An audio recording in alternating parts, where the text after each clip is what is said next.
Hello, hello. Welcome to the PG-ish podcast. I'm Erin, a corporate marketing manager by day, podcast host by night, and single mom to 2 young daughters 24/7. In short, PG-ish parenting is the cliff notes to personal growth as a parent. Since those kiddos are always watching and learning from the adults in their life, like you, PG-ish is parenting guidance-ish to support a life worthy of imitating. Welcome and enjoy.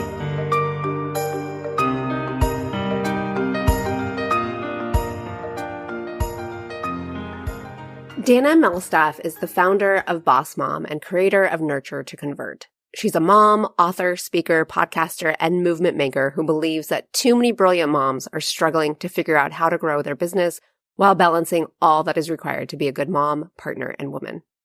In our conversation, we cover a lot of ground, and I wouldn't have had it any other way. From how starting a business forces you to face all your traumas, insecurities, and limiting beliefs, to learning how to grow yourself and how that will have a massive impact on every other area of your life. And then to knowing that whether or not you're starting a business, getting uncomfortable and putting yourself out there will encourage you to become a role model that helps your kiddo see the value in continuing to grow. I love this conversation and I trust you'll love it just as much. Here's Dana. I've been waiting for this interview for a while, and so it's just great to see your face. I'm coming off of a mom entrepreneur conference, which was amazing. And just to be in a room with so many women who are doing incredible things, and then to come back to my reality of, being a mom in my house, working, it's kind of a culture shock a little bit. And yet I also realized kind of that dichotomy of how women, moms especially, limit themselves and thinking that they have to put their dreams on hold or they can't do it because they can't be all in and be both a mom and a boss and all the things. But you've achieved that because you've achieved a lot. You are the definition of a boss mom. So why is it okay to want to pursue more? And how do we shift kind of that corporate mindset, that conventional mindset, and kind of go all in? I mean, first off, I think it would be going against human nature to not want to pursue multiple things. Like, we are just, like, you were a fully formed human being who had desires and goals before we became mothers. It is a weird phenomenon that we think that no longer exists in our souls when we have kids. And even worse is that we don't have this strong belief that is reinforced culturally that is what will actually raise better children, right? Like Elon Musk was asked about the future of AI recently, and he said that, in the future of AI, we're going to have universal income where people don't work. They just get paid because there's not going to be jobs. Like, it's going to, you'll have to, and then he's like, my concern is not that. My concern is a human race that has no purpose. Right? He said, my concern is when you don't have anything that you're working towards, because a lot of times work is what makes us feel like we have value. Right? And so you start to really recognize the importance of feeling purposeful. And I think what moms do is they think, once I have my children are my purpose. And I have a deep belief that is not actually healthy for us.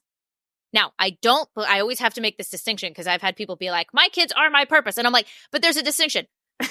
Making sure your kids feel loved, making sure they know you're there, wanting to be a mama bear, getting them taken care of, doing all of those things, making them feel like they freaking expand your heart more than your body can. I tell my son, I'm like, I want to smother you until you can't breathe.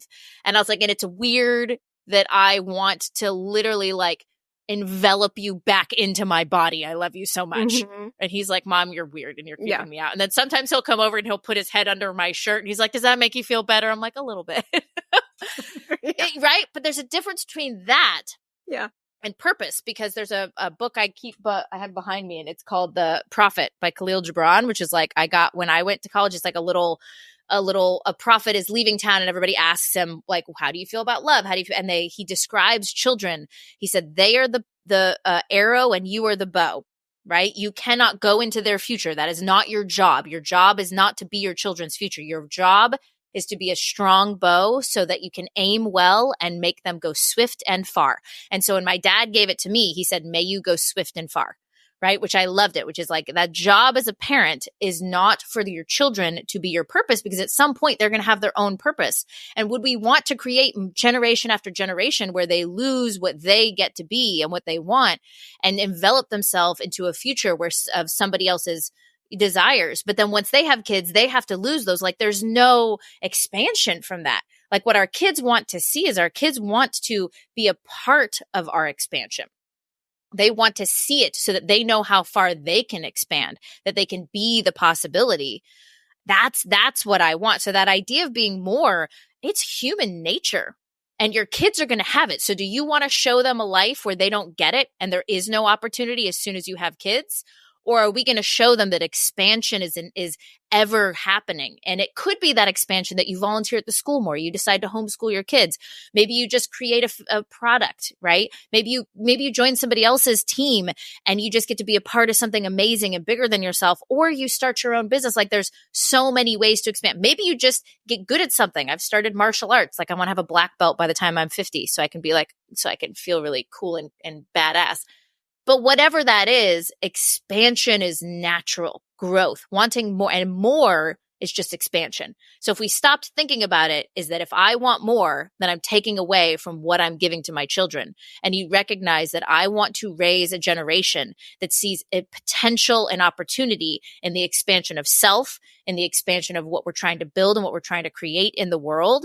And that expansion is ever growing. And if they can see their parents and especially their mother doing that expansion and loving other people, because love is an ever expanding thing in itself, then all of a sudden they start seeing the world as opportunity instead of seeing the world as every time I do something, I am closing doors. Like that is not what we want to teach our children. So the answer is like more is inevitable. Just own it, or you will start to be resentful of it, I think. Yeah, no, that's so good. I mean, two main things popped out at me. I mean, I think one of the main reasons I started PG-ish was knowing that my kids were going to be modeling me. So it's like, what am I producing? What am I putting out there for them to reflect? And it was just kind of a call to action for myself to grow myself better. And so I love that expansion idea because they're going to watch us and they're going to follow us. Well, and this is the thing too, is that you said, which is a really important point, is that we are not very good at self-care, no. At boundaries, at things like that as moms, right? Because, and that's natural, right? Because basically you've got to make sure people survive. You've got to make sure they're, and there's some identity part of ourselves that if our kids are jerk faces, then we're bad, so you want non-jerk faces. Sure. Is the general goal, right? Well, but here's the thing. We're not very good at making time for the meditation, for the work, for the eating healthy, for the working out, for the mental, growth of ourselves. But when you start a business and you start going, well, I'm going to make money, our brains get that. Like we've grown up culturally. I get what the exchange of money looks like. I'm going to do something that's valuable. You're going to give me money. I'm going to use that money to buy my kids a bunch of stuff that they grow out of in a month. My God, my son goes through shoes. Like I was like, how do you have holes in your shoes? You bought them a month ago. Shoes. Like what happened? Yeah. I don't even get it. Like, what are you? They're like Flintstone. I swear it's crazy. But that's the thing is once we see money, we go, oh, I get it. I get the exchange of value. It makes sense to our brain. So I'll go all in. The great part about it that I tell moms, like you think you're starting your business for money, but it is going to give you something infinitely better. It is going to be a mirror for all of your triggers, all of your people pleasing, all of your lack of boundaries, all of your scared of being seen, all of your what do people think about me, all of those little things that we have never spent time to self-develop because it was easier to do the laundry, clean the house, make sure kids are at their soccer practice, be a good wife, do all those, whatever that is. Now, all of a sudden, we're self-developing. And naturally what happens is you go, oh, well, now that I'm dealing with my triggers, maybe I should teach my kids to deal with their triggers. Like, well, now that I'm setting boundaries, like I'm gonna spend that time meditating. I'm gonna do some. Oh, now I'm looking at this, and I've got a little time to look at it. And I'm going, oh, maybe I should do some little hormone regulation. Like, oh, maybe I'm gonna eat healthier. And what's funny is the quote unquote biohacking that ends up happening with entrepreneurs. It's like these entrepreneurs, and all of a sudden we're fitter, we're healthier, we're happier than we've ever been in our 40s or 50s than we were before. And you're going like, what the heck is happening? And it's because your business requires you to get out of your own way in order to be visible enough to get people to pay you. And so we're doing it because we want or need to make money, but it ends up giving us back so much more. And so I actually think every single mom should start some kind of business, because the freaking self-development journey that happens from that is brutal. But man, like a phoenix, you get into the flame and you become better versions of yourself over and over and over again. And it's a bit painful, but man, also being complacent and bored and unhappy is more painful. Absolutely. Trust me. No, and we're really good at numbing ourselves, like you said, with like the noise, the chores, and everything else, to say like we're busy and we don't have time to do these other things. And numbing is a perfect word. You're 100% right. We in marketing, we call it, people normalize the pain. Of course I haven't slept. I have kids. Of course my husband and I, sleep in separate rooms or haven't touched in months because, we've got kids. Like, of course I'm feeling achy and overweight because I'm over 40, right? And you're like, yeah, you got to choose. You can't do all of those things at once. You can't fix all of those problems. But we all do have to recognize that those are not normal. Like, you could be 80 and feeling spry and young. That is a way of living that you choose. Like, you could have massive sexy time with your husband even when you have kids. That's a choice, and they all take time and they all take effort. But when we start to numb down and normalize it and go, my ex-husband used to say, it is what it is. And I was like, you have to stop saying that, because nothing is what it is. It's always a choice, for sure. Not only is nothing is what it is, it's even the perception of how it is can completely change your experience of it. Yeah. Like we were talking before we hit record. I stopped saying I'm busy and I started saying I'm full, because I choose what is in my life. And I may have overcommitted, or I may have appropriately committed, but things shoved their way into my life that were, like, you can't help it if your mom has to get a biopsy because there's, something going on and you don't know what it is and that's in your brain. You can't help it if my son got hit in the head with a swing and we had to go get stitches in his head. I mean, this was a while ago, but it's like all of those things, you can't plan for those things. So it's like all of that stuff. I love that you said numb, because that's what we do. And then we normalize the pain, and you just got to sit back and you got to tell yourself, this isn't normal and I have control. Like, this isn't normal and I can change it. And it's empowering. And then you go out and go, who do I have to hang out with that makes me feel like I can change it? It doesn't look at me and go, no. Like, this is just the way it is. And then you start to demand more of the people around you. And man, it's easy to set boundaries when you go, hey, I'm committed to you, whoever that is, whether that's a friend, a client, an employee, a partner. Like, I'm committed to you if you are willing to grow with me. If you are not willing to grow with me, then we can't do this together, because love is not looking at each other. It's looking in the same direction. And if we cannot move together, then we will continually move apart. And I cannot be in relationships, no matter what kind of relationship, even with your kids, being brutally honest and open with your children so that you guys can have real honest conversations, not just about who they should be, but about how they make you feel and your experience of motherhood. And my kids are really receptive to when I say, God, you said that. That really hurt my feelings. And they're like, well, you said this and that really hurt my feelings. I'm like, well, how could we change this so we don't say these kinds of things to each other? What would that look like? And then I end up having a great relationship with my children where they see you can move through relationships and build upon them by recognizing that we feel certain ways and each of our realities feels real to us. And each of our realities is very different, even if you live in the same household. So it's amazing how that works. I know. So don't be numb. Yeah, don't be you numb. Don't need to be. Change is possible. When I think just that mindset shift of reframing it and knowing the power of your words changes that perception. And I feel like, that's so easy to just forget or to be triggered and just spout out things, but to be conscious of how you speak, the tone, the words, all of it is just so important to not only for yourself, but to teach your kids, for sure. By the way, there's a really great book, Never Split the Difference, by Chris Voss. He's an FBI agent in in negotiation, and wrote this book. It's one of my favorites. I listen to it every year because he does the voice. He calls but it tells you things. And one of the things he says, if you're in a boss situation, you know what I mean? Or any kind of situation, and you're like, how am I supposed to blank? Right. So if you were in a partner situation and you haven't made out in months and you're just feeling so disconnected, right? So disconnected because maybe you got an infant, maybe there's something going on. And then that partner comes and they say, well, yeah, this is normal. Like, this is normal. This is what it's like. Right. And then you can reply. I love his stuff because it's such a good parenting book. It's meant for negotiations, but like that's all relationships are. Is you can say, right? Like, how are we supposed to sustain a happy marriage? How are you and I supposed to continue loving each other if we stay like this? And now you, instead of arguing with each other, you've opened it up to how am I supposed to? Because just that switch in phrasing, don't do that. Like, this isn't okay. This is how it makes me feel. Like, flip it. How are we supposed to stay in love and be there for our children and have the family we want if we continue this way? And now it's like, oh, well, I don't know. Okay, well, then what needs to change? And now you've opened up to negotiations. I'm like, oh my gosh, just some of the stuff he taught about negotiation. Yeah, when your client is like, hey, I need you to do all these things at this time, or your employer, or your whatever. And you're like, how am I supposed to do that? When my kids are like, hey, I need you to watch this and do this. I'm like, hey, there's 2 of you and I need to make dinner. How am I supposed to make sure both of you are taken care of and get dinner done? And they're like, well, I don't know. And I'm like, well, let's talk about time. Let's talk about how this could work. And now it's a negotiation. Like, if we just opened up more to negotiation, I actually think our mom boundaries would be way better, because then it becomes a discussion, not an acceptance of what we have, like what I have to do in order to be a good mom or a good person or a good whatever. It becomes a negotiation and a connection of like, help me figure out how I'm supposed to sustain this. No, it's a true dialogue. Because what you proposed does not sound sustainable. No, it does not.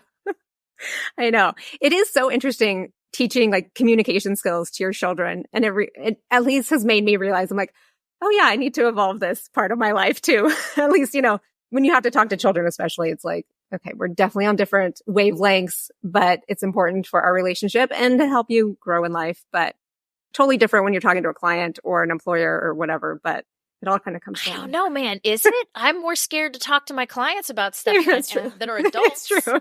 I mean, with my son, and by the way, I don't have a degree in parent coaching. I have a lot of clients I've gotten a lot of really good, like I've gotten paid to help with marketing with people who are, parenting therapy. I have a lot of therapists or clients.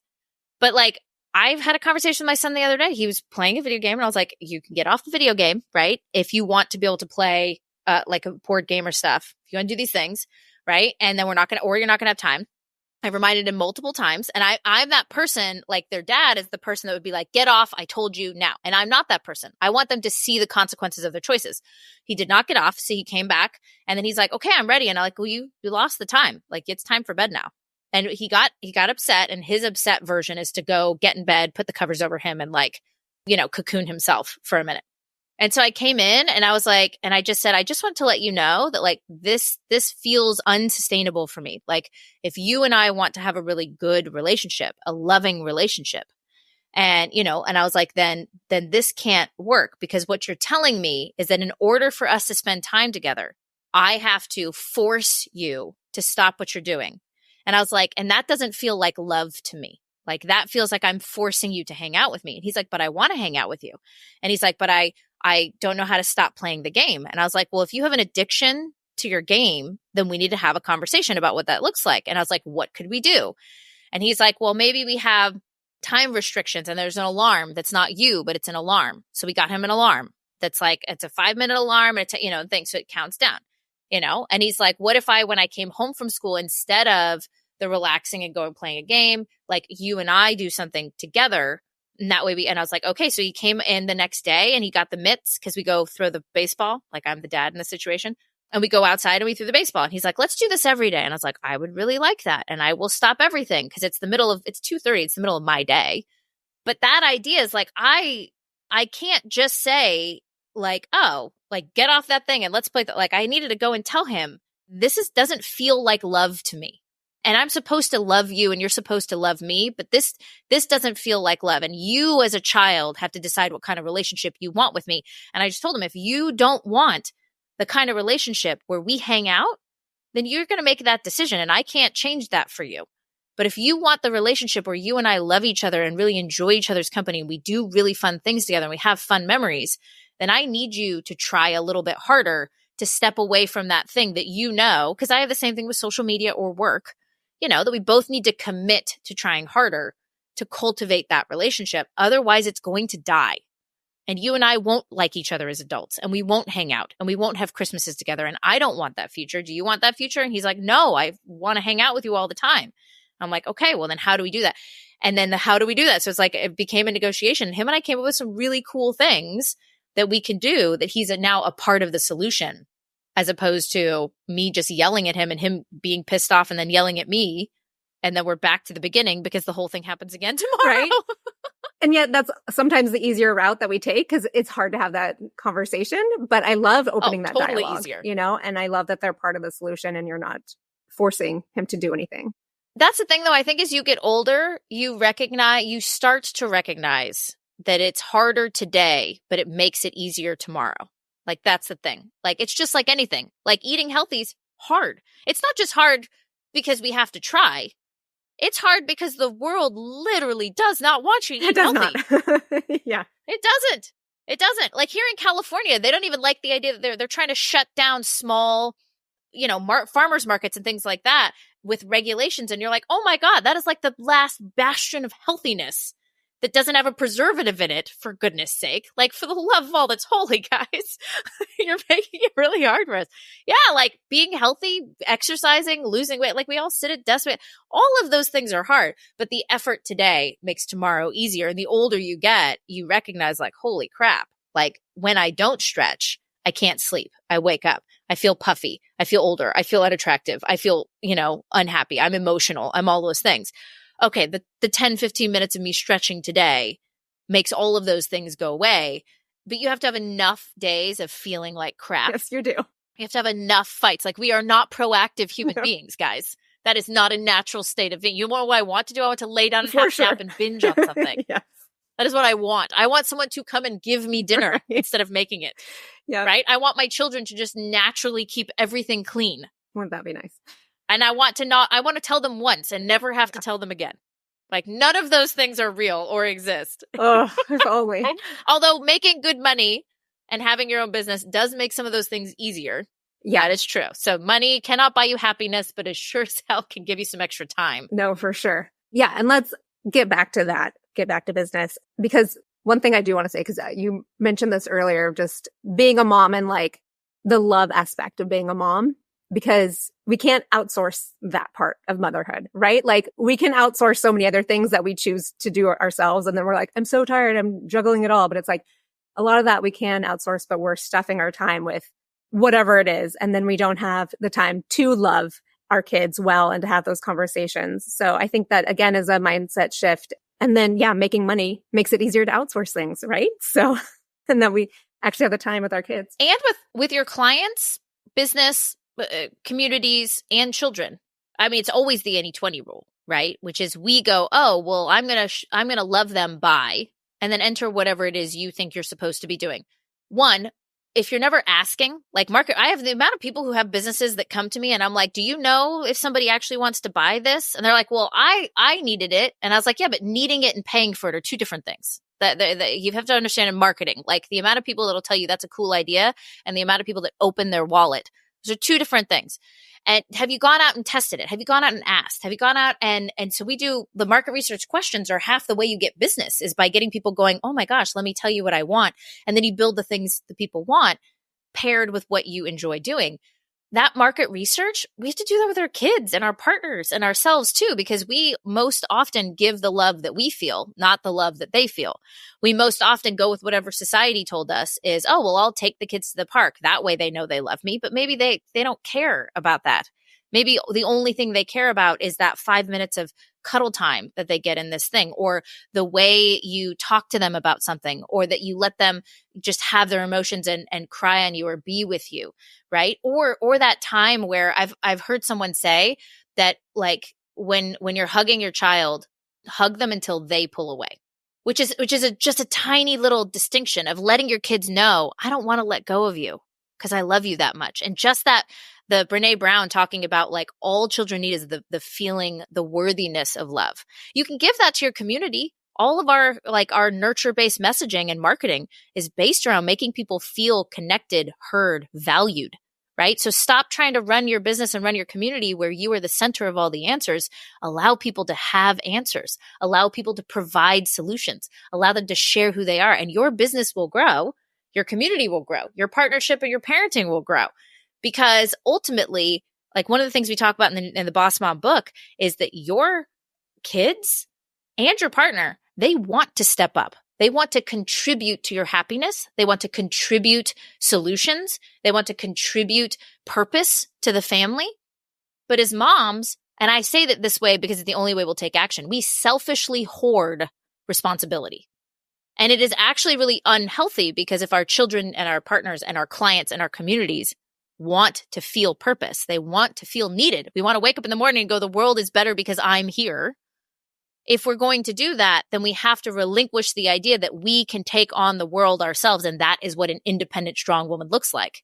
And you go, no. An independent, strong woman facilitates other people stepping up. That is our leadership role as moms. Not that we do it all. That is a weird cultural phenomenon that is stupid. We facilitate other people stepping up, and we are good at it because we are multitaskers. We are able to keep calm when freaking crap hits the fan and everything's a mess and there's too much going on. We have this masterful capability to facilitate other people stepping up. It's the moment we think we're not helping other people step up. I just have to manage it all because it's on me and I need to be the rock. That's when we start falling apart. And it's like, if we just make that shift, oh my gosh, everything in our lives would be better. I think it's very hard to receive as women. Like we want it. We want to receive help from others, but it's really hard to let others give to us. Oh, I think it's not even just hard to receive. I think it's hard to feel like our existence, not our usefulness, is why we're loved. Like I think it's naturally probably ingrained in our DNA as the women who have to make sure the kids don't like run off and get eaten by a lion, that we are useful. Like we are really good at being useful. We're useful at fixing things. We're useful at being there for people. We're useful. Like as a parent, we're useful. And so it's ingrained in our DNA to be useful. So just existing is very hard for us. And to imagine, like how many of it, I've done this. I don't know if this is just me personally, but I can't fathom that it is. I've imagined that what if I got cancer? What if I got sick? Would everybody love me and stick around if I was a burden? But we don't see our kids or anybody else as a burden. Like we get frustrated, annoyed, or overwhelmed by things, but you'd drop freaking everything if your kid was hurt or your partner was sick, like any of those things. And yet we imagine that if we were in that way, who would stay? Like who would stay? They'd all go do their other thing because if I wasn't the one doing everything and I was the one that needed to be helped, am I worthy of being helped? And it's a freaking mind. Seriously, yeah. Because you think we would all naturally believe that. But I think as women, we just, there's something about us that we don't. And you go to talk to somebody, have some therapy, like allow yourself to have those emotions because you are worthy of being loved sheerly for your existence. And that you should always, why would I say is that we should love ourselves so much that we can't wait to get better. We shouldn't try to get better so that we'll love ourselves. Like those are two different things. But yeah, that like settle in that of just being loved because you are. I remember my daughter a little while ago, she's like, Mom, it's really hard not to love you. And I broke into tears because I was like, I want to feel like that's true. Like I want to feel like no matter what, even if I had a bad day or I was crappy or I couldn't provide for you or something, that you'd still love me. But I'm not sure 100% of me believes that. Yeah. Like in my mind, she'd just go find another mother that would be better than me. Which is the stupidest, unrealistic notion ever. But I've had that thought. No. I definitely had that thought too. Yeah. Oh my God. I know. I remember crying the first time my ex-husband introduced him to his girlfriend. They're now moving in together. And I went to watch a movie with the kids and they're like, oh, we already watched that with her. And I broke into tears. I was like, you're watching movies with somebody else.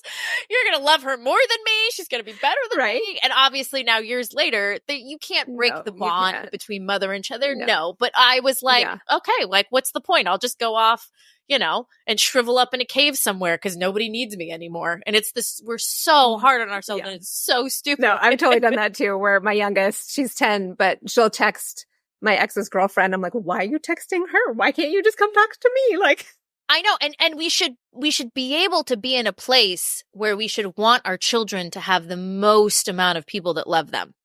But it's hard because it hits with our sense of being needed. It's like we need to be needed. And there's a difference with just being loved and being needed. Like your child is going to need more than you. Even as somebody who owns my business and I help with marketing, it's like, I want to solve every problem you have, but I can't. That's not a sustainable thing. So how do I allow you to have multiple mentors and multiple things? I've had people and they're like, well, a coach told me this. And I'm like, why am I not good enough? But what's wrong with me? And then I have to remember there's nothing wrong with me. Right? Everyone has... Like, you're allowed to have more than one friend in life.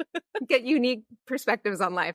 I've totally done that with like being a single mom. You know, I'm like, I fixed the toilet today. Like, look at me, you know, like, and I want to be all proud of myself, but it's like, it's okay to, I don't know, not have to look at myself like that and be proud of myself for fixing things because I could have easily just hired a plumber or something. But well, and some of those are good. Like some of those you put under your belt. If you had a ton of things going on, but you do it anyway, because you need to prove, like, I think that's the big difference and that our business helps reflects for us is what are we doing in order to prove that we're worthy?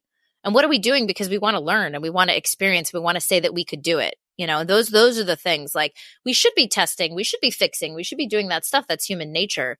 It's, are we doing it because we need the world or us to know that we're good enough? Or are we doing it because it's interesting or I don't really want to spend the money on it or whatever that is? And the hard part is none of this is simple. None of this is black and white. It's all messy.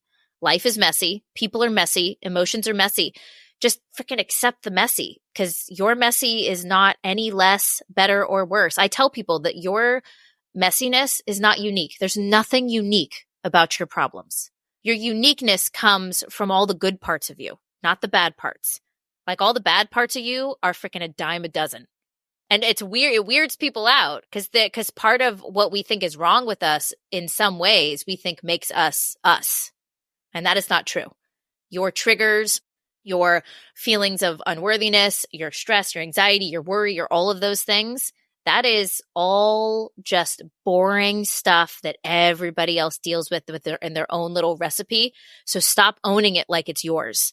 Let it go and recognize we're all freaking messy in different parts of our life at different times for different reasons, and recognize the unique part of you is the awesome part that is capable. No, that's so good. Yeah. So for moms starting businesses or on their business journey, it looks different for a mom to have a business. So what are some, I don't know, what are your best practices? Let's just start there. Yeah.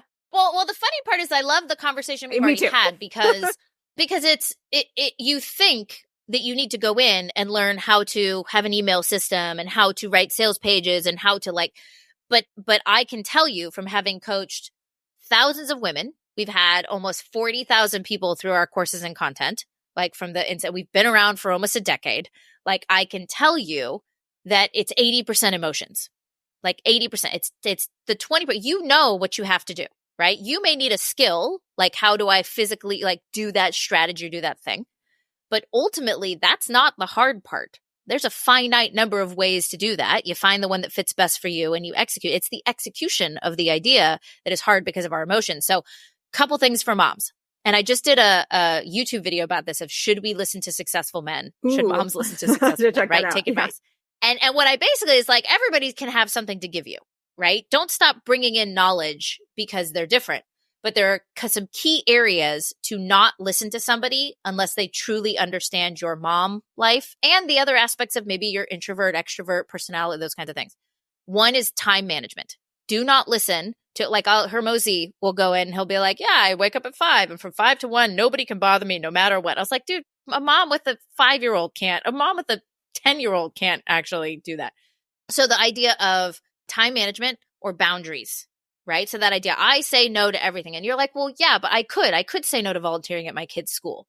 But getting to see them in that experience is actually really important to me. Knowing who their kids are so I understand who's influencing them is important to me. Knowing their teacher so that when I get upset that their teacher says something that my kid did wrong and I naturally want to defend my child, even though they probably did do that thing wrong. Yeah, I know.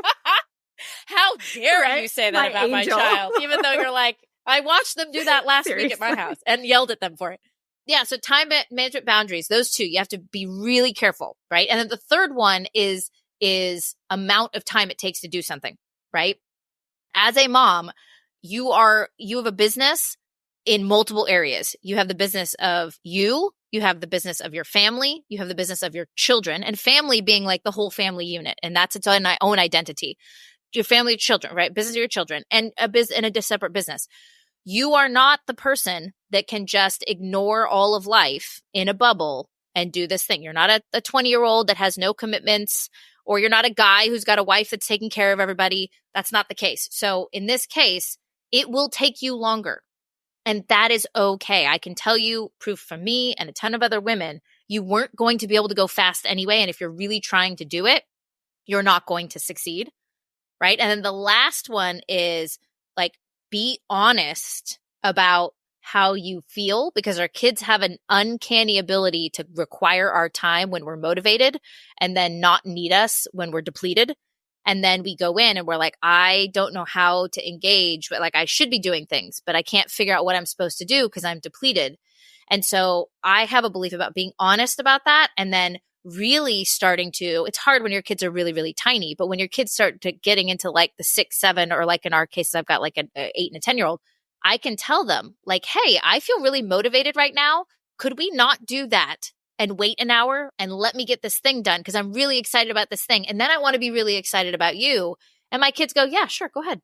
And they're fine with it. So that idea that like our kids, we have to say yes to our kids when they want it. Like when your kids start to get just a smidge older, even 4 or 5, 3, 4, 5, like they get it. Like, hey, let me do this. I'm going to give you this thing, you know? Or when they're younger, I used to print out whatever I was working on for my daughter so she could draw on it while I did the thing, so that she could feel like she was mimicking me, but I could get things done. So just recognize like you do have control if you incorporate your children into what you're trying to do, that you don't have to sacrifice everything. Because if you give your children all of your motivated time, you will never succeed. If you are not honest about the fact that when you're sitting down, you are depleted, as opposed to sitting down when you're excited about what you're doing, there is no way to sustain anything, content, clients, and any of that stuff. So if you're honest about that, if you do those, the boundaries, the time management, you only take advice from people who are moms like you, right? And that recognizing like when you're depleted and not, and working around those times and figuring that out, like those are all really good places to start, because the strategies and tactics of how, I'm doing in air quotes, grow your business, those are actually pretty easy and simplistic. And in most cases, the things that people tell you that are trends are just trends. The pretty basic, tried and true ways of getting people to engage and grow your business were the same that they were before. It's so true. I know we complicate it so much. Even, I mean, this week I was just depleted after the conference, but I was like, yeah, when the girls go to bed, I'll get this work done. But I'm like, it's now 10 p.m. Like, why am this is not. Oh, I call it an event hangover. It's an aha hangover. That's what you have. You had so many great aha motivating moments, but you're now coming down from that high, and it's like being hungover. You think you're going to be great, but you're exhausted for like a whole week. No, and you're like, but I have all this momentum. And I'm like, but I really don't. It's okay. It can wait. These people are still going to be there a week from now. That is very true. Yeah. I went to a Pilates class once. I have an email about it. And she said, I don't need your momentum. I need your control. And that is a good lesson for moms, because momentum, we think they're like, oh, well, I started it, so I can't stop. Like, oh, everybody's excited. And there is something true about like building excitement. But that's why I tell women, stop doing launches and do things in a way that builds consistent top of mindness and authority consistently. Right? Like I don't work all day long every day, and I very rarely, unless I'm building something completely new, do a launch. Like our new Boss Mom Plus app was a launch, but it's not because it's only open and closed. It's because we had to like birth it into existence. But outside of those things, like I'm just consistent. I just consistently get featured so people know I exist. Like I just consistently do these things so that they're a part of my flow, and so that I'm out there all the time instead of these big pushes, because it's like the universe knows when you have something big going on and it sabotages you. I've literally gotten bit by a dog in my neighborhood for no reason 2 days before I did an event launch, when I was like, oh my God, that's the last straw. I'm going to stop doing launches of any kind, because it's like the universe has it in for me.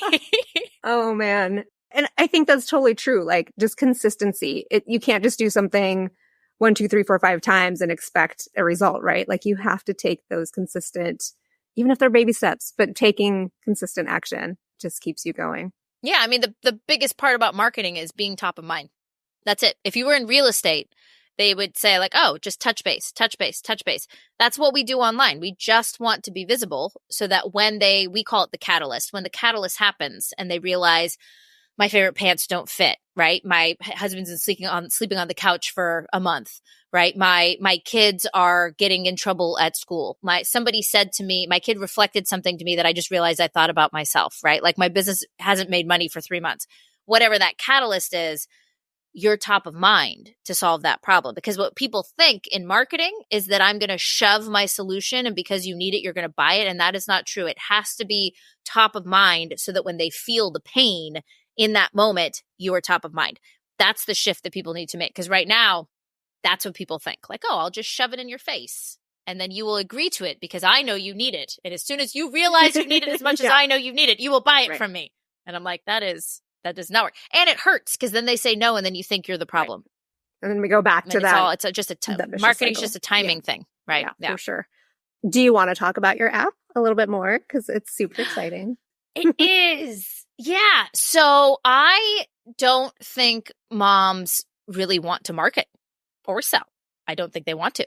I think there is the small percentage of people that were like born salesmen and they love it and that kind of thing. But even the women that I know that want to be visible, they want to create, Instagram reels and they want to be on YouTube or they want to have a podcast. You don't want to do that all day, every day for the rest of your life. You don't want to be a content creating influencer, right? You want to do what you want when you want, which poses the problem that the only way we feel like we can get visible and market ourselves in a business is to be everywhere all at once, which is conveniently taught by a bunch of men who have no children. Or millennials who just have too much time on their hands. Or they're content creators. And that's what they are, which most of us aren't.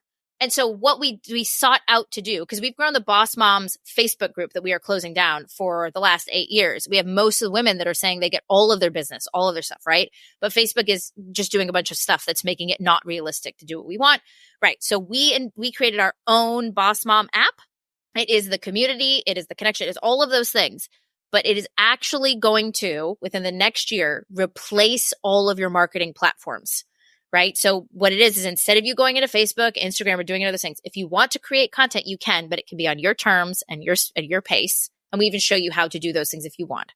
But internally, it's going to become a completely standalone ecosystem. We have about 250 women in the first week in our founders kind of thing. So I'm so excited.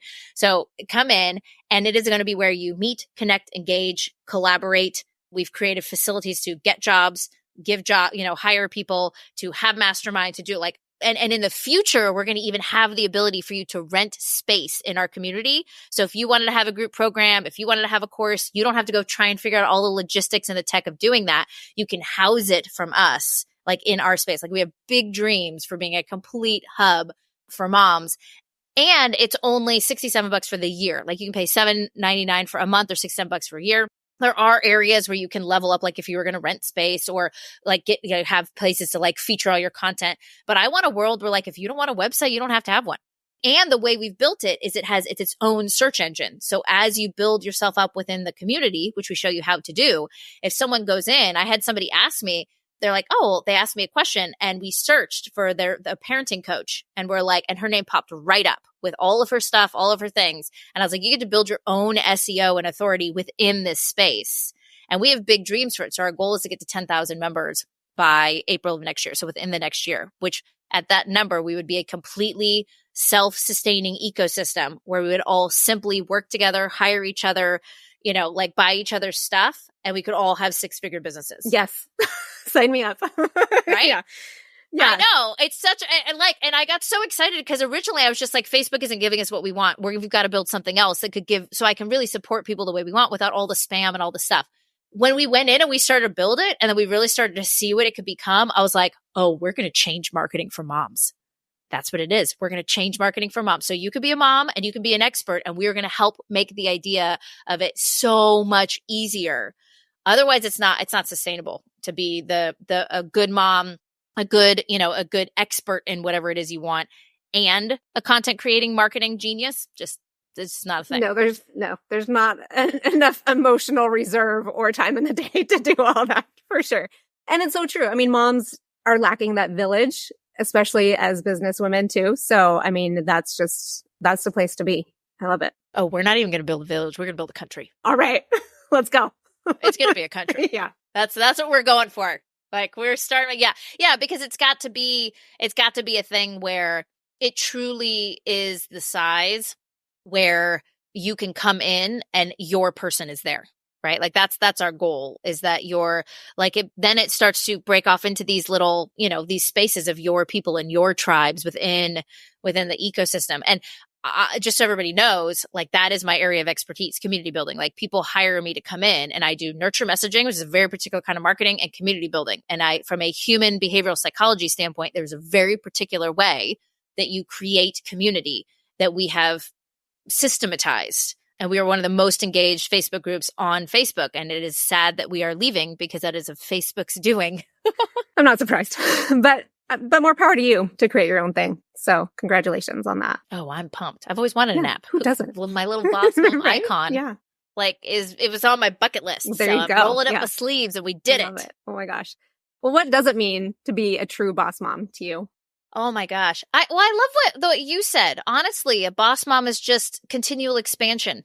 That's what it is. It is. Yeah. Like if you want to be a boss mom, then numbness is not an option. Like growth is inevitable, right? And you recognize that you are a light that can shine so bright that it affects everybody around you, your children, your partner, your communities, and you have that power. A boss mom recognizes her power to light up a room and be a beacon and a guide and facilitator for everybody around them. That's it. I don't care what you do, whether it's a business that makes money or some other way that you do that within your space. Like once you recognize that you have that power, and it is not just, like Spider-Man, like it's a power of responsibility. Like you're responsible to be a light and a beacon. And so if you are dim and you are dull and you are numb, then how is anybody else supposed to know how they're supposed to navigate through life? And you don't have to be the beacon by doing it. The lighthouse does not steer the ship. The lighthouse does not do anything. It simply makes them know where to port without crashing against the rocks. So boss mom should be the beacon. Like that's what we are in whatever area of your life. And I think that constitutes as a boss mom. I love that. Thank This was fun. I am very passionate about yes, it. There's no doubt that I get very excited about the stuff. Yeah. Yeah, which I think we have to. We have to because it's like we can't stand for it no, anymore. We've definitely hit that, I think, in society too, where women have more power and it's time to stand in that. Well, yeah. And if I don't get ranty about it and you don't get ranty about it and we don't talk about it and we don't say no, you may not have great boundaries, but I'm going to freaking yell this out to the world for you until you not just accept it, but it's culturally different, because things don't happen unless culturally it's different. Yeah. Like when I grew up, smoking was cool. Now my kids are growing up and they would never even think about it. It's not culturally cool anymore. And you're like, oh my gosh, like that is just a huge eating healthy, drinking kombucha, not drinking alcohol. Those things are cool right now.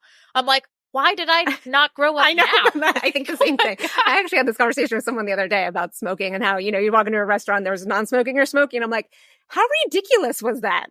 Oh my God, even just the fact of like carrying a backpack on both shoulders. When I was in so school, uncool. we probably all have problems because it was so uncool. And now there's like, why would I carry it on my shoulder? Right. That sounds painful. I was like, I know it sounds logical, and yet. Seriously. I know. Oh my gosh. Yeah. But I do think you and I and the people that are listening, like, be okay with whatever level of vocalness and visibility that you want. You can be the beacon to a very small group of people and still make an intense impact in the world. So whatever feels good for you, always work towards that expansion.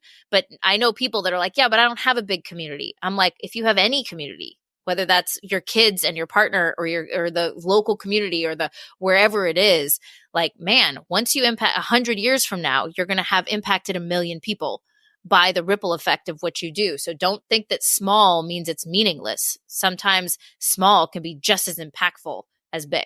Absolutely. Yeah.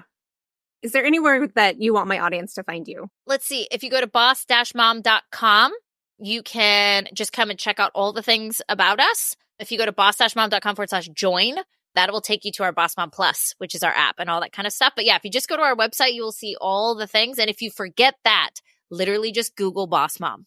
I will be right there. You'll pop up first. We've been around for a long time. Awesome. I love this conversation. So thank you so much for hanging out with me today. I know, it's been a blast. Thanks for having me. I hope you enjoyed our conversation and are able to walk away with some actionable steps to not only start or grow your business, but to walk confidently as a role model, not only for your kiddo, but for life in general. Links to Dana's website and her Instagram can be found in the show notes. If you find PG-ish helpful, interesting, or encouraging, please share this episode with your bestie, follow PG-ish on your favorite podcast platform, and connect on Instagram at PG-ish Parenting so that more parents can learn and grow alongside their kiddo like you. See you next time, my friend.